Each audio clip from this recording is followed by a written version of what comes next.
Welcome, friends, to the J. Frank Norris Historical Society website. This one video should suffice to pique your interest in the life of the one man who is the subject of my website. To every biblical student who has the slightest interest in biblical prophecy should take note of what I am about to quote to you from a sermon delivered by J. Frank Norris in Detroit, Michigan in 1938. I would encourage each of you to watch the international developments as they relate to the little nation of Israel. J. Frank Norris was one of the few who in earlier years was a defender of the right of the Jews to possess their promised land.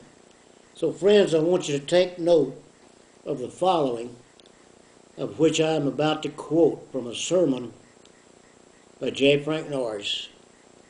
And he says, concerning the Jews, I know from first-hand knowledge from my tour in Palestine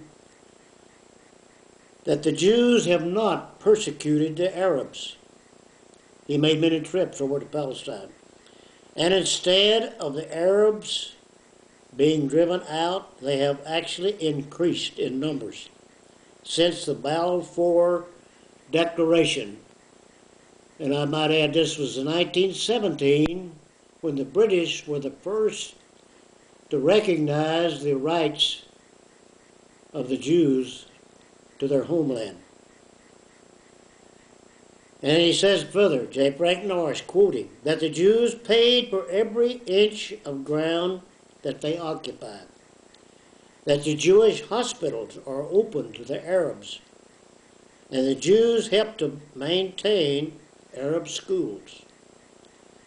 And the Arabs live longer because of modern medical science introduced by the Jews.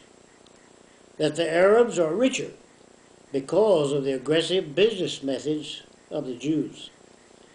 That Arabs are wiser because of the schools built by the Jews. That Arabs are happier because of the standard of living having been raised by the Jews. And if these two people were left alone, and if it were not for outside agitation, they would get along together. The majority of both peoples believe that they can live together.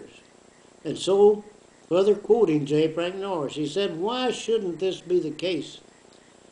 Palestine is not the only land where there is more than one nation and more than one nation, and he's referring to the United States. We get along here in America, and we have all races and religions of the world. The greatest tragedy of this hour is the anti-Semitic craze in many of the nations of the earth. And I must clarify that America and Great Britain are the best friends that Israel has.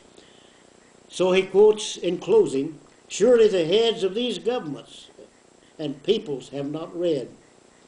And he quotes from Genesis chapter 12, verse 3. I will bless them that bless thee, and curse him that curses thee.